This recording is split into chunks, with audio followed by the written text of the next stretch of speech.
அன்பு நேயர்களே, பள்ளி பருவத்தில் அந்த கால சிற்றுண்டி என்ன தெரியுமா?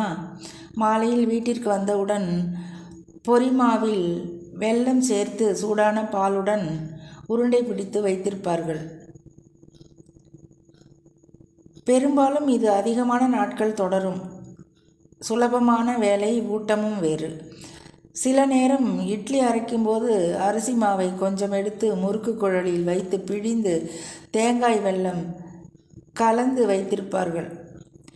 வீட்டில் இடித்த அவலில் சூடான பாலை ஊற்றி தேங்காய் வெல்லம் சேர்த்து வைத்திருப்பார்கள். பச்சை பயிரையும் வறுத்து வேக வைத்து இடித்து தேங்காய் வெல்லம் சேர்த்து பெரிய உருண்டை ஒன்று கொடுப்பார்கள். வெயில் காலத்தில் தேங்காய் வழுக்கையை இளநீரில் ஊற வைத்து வைத்திருப்பார்கள். மிகவும் அருமையாயிருக்கும்.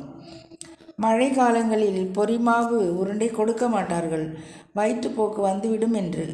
அப்பொழுது குளிர்சாதன வசதி இல்லாத காலத்தில் ஆப்பமாவு புளித்துவிட்டால் வெல்லம் சேர்த்து குழிப்பணியாரமாகவும், தோசை மாவோ இட்லி மாவோ புளித்துவிட்டால் வெல்லம் சேர்த்தோ அல்லது காரம் கலந்தோ போண்டாவாக மாறிவிடும். அப்படி எதுவுமே செய்ய முடியாத பட்சத்தில் இரவு சாப்பாட்டை நேரத்தோடு செய்து வைத்திருப்பார்கள். இப்படி இனிமையான பொழுதுகளால் அந்த காலங்கள் கழிந்தன. இன்று நினைத்தால் இனிக்கிறது, எங்கோ மனது பறக்கிறது. அம்மா, பாட்டி இவர்களின் கைமணமும் அப்பாவின் பாசமும் மாமா மாமியின் அளவு கடந்த அன்பும் நினைக்க நினைக்க மனம் கனத்துதான் போகிறது. பழைய வழக்கங்கள் நம்மை விட்டு என்றுமே மறையாது, தொன்று தொட்டு வந்து கொண்டே இருக்கும்.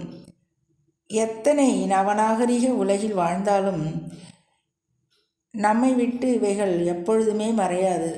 எல்லாமும் நம் கையில்தான் இருக்கிறது. அன்பு நேயர்களே.